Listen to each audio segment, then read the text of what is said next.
Are you interested in learning how to create music in Logic Pro, but you have no idea what you're doing? If so, you've come to the right place. We're going to create a very simple song, and I'm going to teach you the very basics of Logic Pro, and you're going to feel a lot more confident after we finish. So let's get started. So go ahead and open Logic Pro. We're going to just start with an empty project here. When you first get into Logic, it's going to prompt you to choose a track type. So you have software instrument where you can, it comes loaded with a bunch of different instruments that you can use. You can also plug in an audio interface and use a mic if you want to record vocals. They also have this really cool drum feature where you can select from a variety of genres here, and it'll make a drum beat for you. We're gonna keep it really simple today. We'll just use Alchemy. That's actually a really good, this is so small. There we go. This is a really great virtual instrument that comes preloaded. And if you are familiar with GarageBand, I believe Alchemy is in there as well. So this is a really great all around. It's got a variety of sounds, and so you're gonna really like it. Before I actually create anything, I'm gonna just go over what you see here on your screen. So we have this button over here. This is gonna give you all of your sounds. And so you can kind of go through here and you can pick from different sounds. We had selected the Alchemy, but if you wanted to change it to something else, we've got this instrument here. We can change it to something else.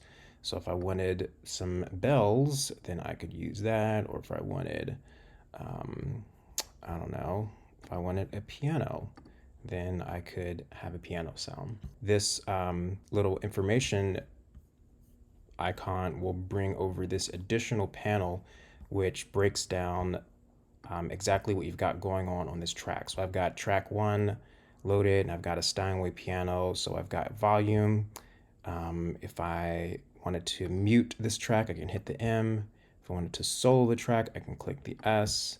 This is the volume adjuster. Here we have the pan to pan from either the right or left speaker.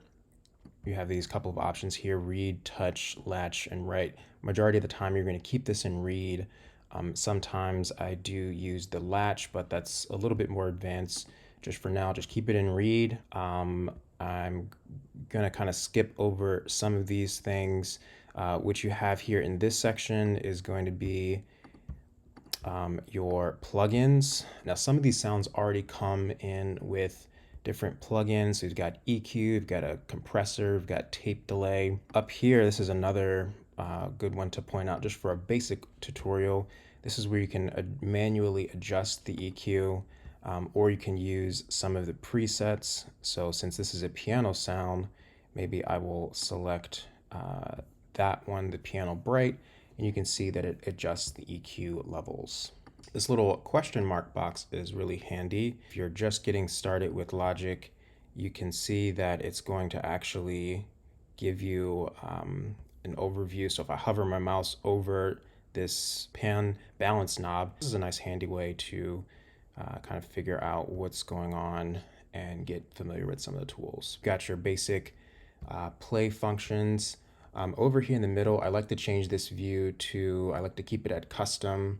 This is going to be the playhead position, so you can see we've got this in our first frame, or not first frame, in our beat 1, very beginning of the song. We've got BPM of 120 beats. You can change that.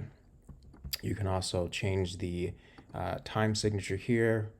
Majority of the time I'm using 4/4. This 1, 2, 3, 4. This is going to be a count in. So if I start recording, it's going to count in before it starts recording. Then I'm just going to,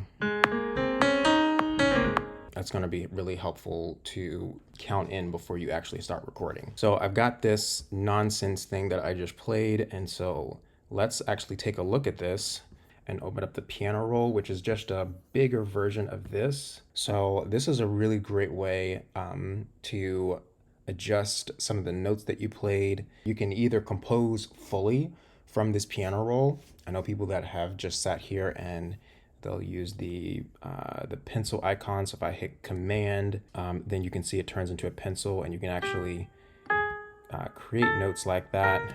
So that's pretty cool. And then you can also adjust the notes that you do create. Another really handy thing to do, and I've erased what I did at first and just made a very simple pattern here, and it sounds like this.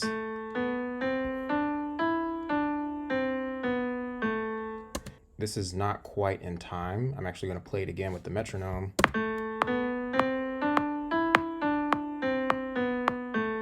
Not in time at all. So what I like to do is highlight this and use the Quantize tool. This is really helpful. I use this all the time. And so I believe these are whole notes. So let's go ahead, and what I did was just select this, not whole notes, quarter notes.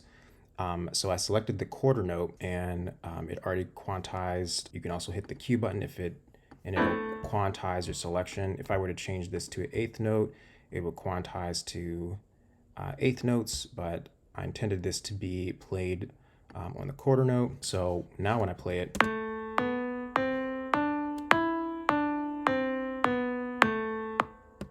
much better. Okay, now let's just create a song. I'm going to just stick with this melody that I came out of nowhere with. Let's use the drummer tool, and let's just make this an R&B song. And I'm only choosing that because it's an A minor, and that's making me think R&B. So let's create an R&B drum beat. I'm going to mute this piano, and let's see how this sounds.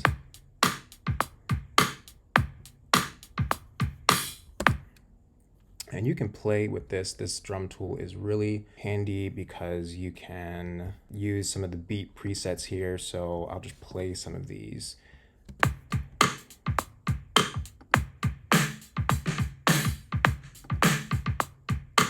going to turn the metronome off.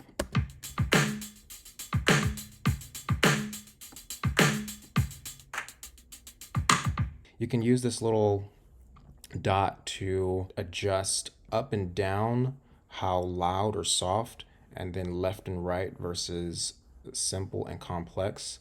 So let's just have it be a little above mid-range, and then we're going to put it mostly to the simple side because this is a simple tutorial. And what I'm going to do is I hit the C, and that is going to activate this cycle. I love using this because usually when I'm creating a song, I want to just loop a specific section for a little while, and then create from there.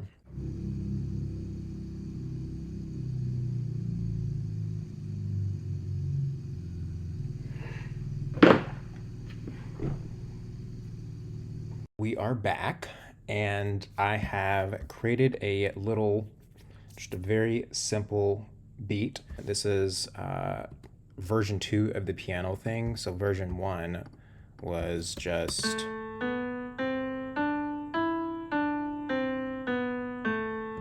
and really wasn't super inspired to keep that, but I used that and updated it with a piano, and then added a bass. This is the piano, this is the bass. Added like a little background situation and a beat. And so that sounds like.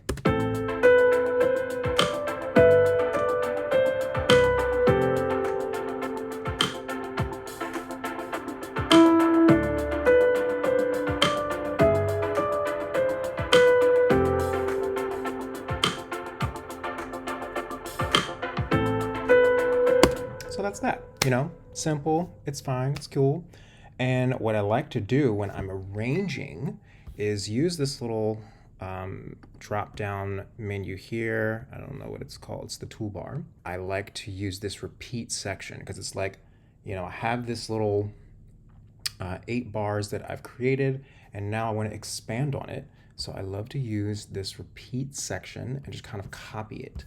And then let's say if I wanted to just have a section where I take out the piano, so maybe I'll take that out, and then maybe I want to change the beat. This is one thing I do like about this drum thing, is that, maybe I want to make it a little bit more complex so that it sounds like.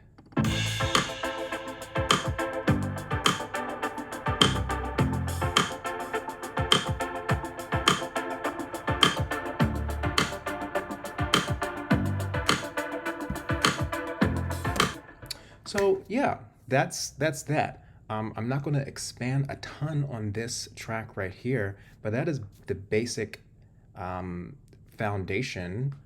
That's the fundamentals, I guess is what I'm trying to say, of that. Oh, one thing actually that is really cool. Let's say you want to just spruce it up a little bit. Let's add, maybe some percussion. So let's find something. Some of the Apple loops in here are audio files. Some are actually MIDI sequences, so they're going to be using a virtual, I believe, a virtual instrument, virtual drum instrument. So it really just depends. If you see this little blue icon, it's going to be an audio file. So let's just add, what could go well with this? I don't know.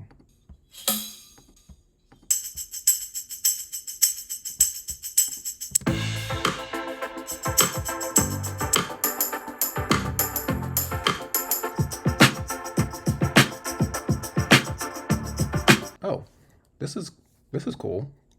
This is like a little extra piece of drum energy. So let's just do that, and let's maybe take the volume down a little bit, and it'll sound like this.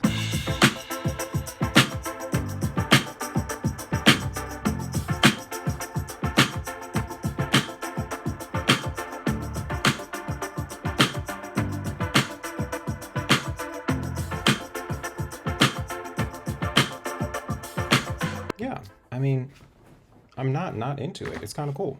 So that's a really fun way to add some, like a little piece of, to spruce it up, and just use some of the Apple loops. And you can obviously adjust so many things. You can add effects. One of my favorite effects that you can add is the remix effect. So let's try that out actually. It's under my recent because I use it pretty frequently, but I believe it's under multi effects. If you just go to remix and then go to stereo and then open this up, and I'm going to remix this little thingy here.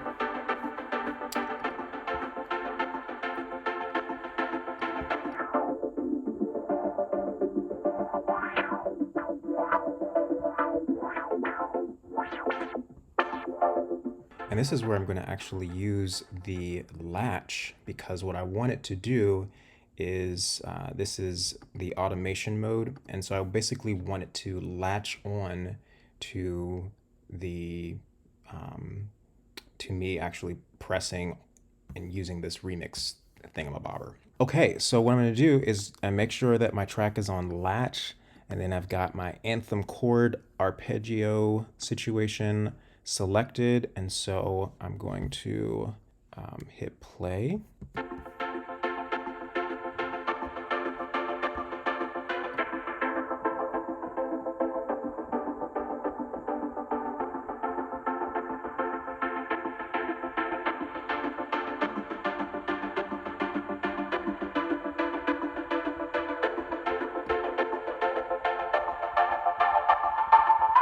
So when I do that, I'm going to put it back to read. So then when it adds, when I unsolo it, it's going to sound like this.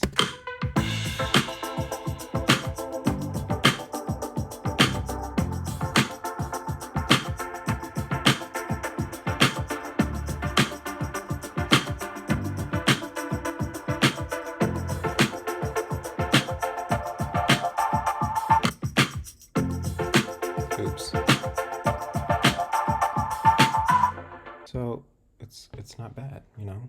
There's just endless ways to create variety and to play with energy here. So let me know in the comments if this was helpful, I just scratched the surface. But even at the surface, you can really create some really amazing music. And then check out this playlist that I made. This is a gym playlist that I created, and I used Logic Pro to create all the music that you hear in this.